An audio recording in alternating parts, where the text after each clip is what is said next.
Okay, this video is an open letter to doctors. And I want to say, first of all, I remember the old days of being a freshman in medical school, and almost everybody went into it because they wanted to help people. People had good intentions. Everybody in the class was a good student and could have done a lot of other things. I also know from having worked with doctors, I've been a doctor over 30 years, doctors are all hardworking. You have to be a hard worker or you would get kicked out and fired from the system. I mean, the system basically works you like a highly educated slave to generate more billing codes. So you have to be able and willing to do that, which means a lot of hard work. There's no lazy doctors. There's plenty of stupid doctors, but there's no lazy ones. We all felt the disappointment of conventional medicine. I mean, you get trained in med school and it just seems so wonderful. You match yielded a pill and send the bill and everybody gets better and they're happy, like Marcus Welby on TV. We all expected it to be, and ER, exciting and fun and rewarding and, prestigious. And then you get into the real world of medicine where you're just cranking out the billing code, so to speak, and pretty much nobody really cares. And then let's see, what else? We also, a lot of times, we had loans to pay off and a lot of bills to pay, so we needed that money. And you get used to, addicted to the money. You can't imagine living on less money. But eventually you realize within the medical system, you're just a tiny cog in this giant industrial assembly line. It's like an assembly line to process patients as fast as possible. And there's always this pressure, go faster, because the faster you go, the more you generate billing codes. And then the other thing that becomes kind of sad is you realize that no one gives a rat's tail about the patients. Whether they live or die is quite irrelevant. You get paid for generating billing codes. You don't get paid for curing patients. Whether or not the patient has a good outcome, bad outcome, it doesn't affect how much money you make. So you notice that, and it's sort of like you want to do all kinds of good little things to improve quality of care and help the patients more, but you get screwed if you do. If you spend more time with each individual patient, then you're just going to go home a lot later, neglect your family, plus you're not going to get paid for it, you're going to see fewer patients, and there's always going to be some bean counter in every clinic and every hospital who says, how come you're not pulling your weight, you're not seeing as many patients as the other doctors, if you don't get your numbers up, we're going to have to let you go. And you'll notice that all these, big hospital clinic meetings are always talking about what are your numbers? What are your numbers? How many billing codes are you generating? They never ask you about how is the quality of your care, because the attitude is, well, we all provide the standard of care. We all maintain the highest standard of care. And that's really BS, though, because nobody admits the fact that there quite often is a difference between optimal care and standard of care. We just are sort of forced to pretend that standard of care is really the highest goal, but we all know that it's not. Okay. And then the other thing is, sometimes medicine is fun. Sometimes we do really good things and really help patients and we get appreciation and there's some camaraderie with the other hospital staff. And you show up in medicine and you do something, you generate your billing codes, you get paid. Whereas you do other things, you could do a great job, make an internet lecture.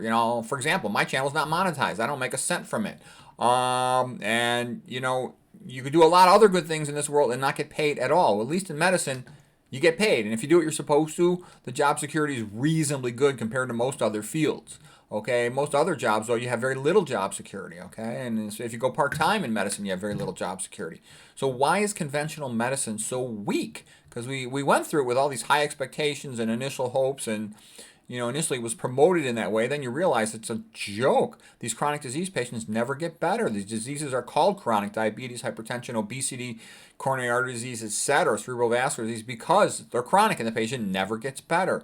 And here's the answer for you. If you haven't figured this one out yet, it's because of NET, N-E-T, nutrition, epidemiology, and toxicology. Those are the three most important subjects for understanding disease and for curing patients. And they are not taught in medical school, residency, or fellowship. So in general, the textbooks for surgical fields are relatively straightforward. Either you do the operation or you don't, and they explain how to do the operation pretty well. In radiology, you point out the findings, yes or no, this is present. Same thing in pathology when you're looking at slides, of biopsies and resections of tumor and organs. It's either there or it's not. They're amoral. Okay, they've sometimes been called the NPCs, and no patient care fields. All right, but when you get to internal medicine and the internal medicine subspecialties, it's like, oh my God, what a joke. Once, my kids are grown up, my wife works, so I spend a lot of time by myself like a mope, just cranking through textbooks and cranking through papers. And I sort of made the discovery years ago, Oh my God, all of the textbooks suck. They all do. All of the internal medicine and subspecialty textbooks suck. All of the biochemistry textbooks suck. Okay, they're basically designed to teach you how to sell drugs. And then all these PhDs have done a lot of good research, but they don't know how to put it all together. It actually takes, I think, almost like an MD-like background, then tons and tons of reading to put this stuff all together. So nutrition epidemiology toxicology is where it's at. And it's actually easy to learn. It's fun to learn. It's a pleasure to study it. You know, you wasted years of your life jumping through hoops like a dolphin at SeaWorld with all these college classes like calculus, statistics, and physical chemistry that have nothing, and physics that have nothing to do with medicine. Zero. And so then what happens is once you learn nutrition epidemiology and toxicology, you have like an academic orgasm. You're so happy. Oh, gee, I understand this disease. Now I know how to cure this disease. This is great. And you think you're going to be rich and people are going to appreciate you. And you're going to get this feeling of accomplishment and satisfaction of doing something useful and meaningfulness in your life and your sense of purpose, your special purpose, etc. Okay, but then here's what happens. As you well know, lots of the patients, they're just too lazy to learn anything. They're not motivated. Probably over 95% of them don't want to change their diet or their behavior. So that becomes sad because you realize you really can't cure or help that many of them. And you don't have the time either, and you're under pressure to go faster. So you're not going to get paid for teaching them all this stuff. But still, there'll be some that are motivated and curious, and that can help them a lot. You'll help yourself, you'll help your family, people you got more time to talk to outside of the official conventional medical world. So it's still well worth your time to learn this stuff. Plus, if the patient doesn't follow the diet or your advice, then it's their fault. They're not getting better because it's their fault. It's not your fault for being an ignoramus. So I'm just letting you know, if you care, if you want to learn, if you want to not go through life a typical, conventional allopathic DO trained medical ignoramus, I've gone through all the books and I've rewritten all the medical textbooks and the key points of biochemistry. I haven't included all the stuff that you already know, all the stuff that's already in them. I basically corrected their mistakes. The biochemistry books are especially weak because they don't include toxicology. The internal medicine pathophysiology book and the internal medicine subspecialty books are especially weak because of the lack of information on nutrition and epidemiology. This stuff is relatively easy to learn. And this is also why, no offense, but it's the truth.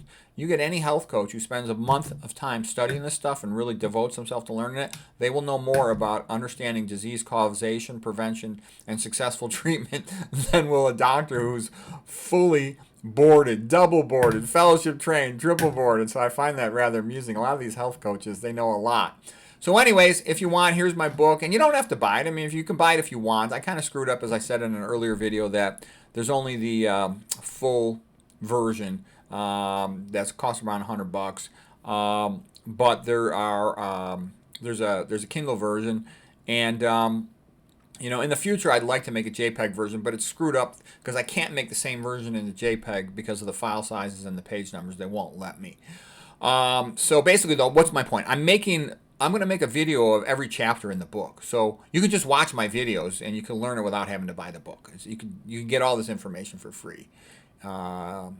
Anyways, I hope this is helpful. All your textbooks have been corrected, so you don't have to go through life being an ignoramus. The knowledge is here, and it actually makes a giant difference in helping yourself and your patients if you want to learn.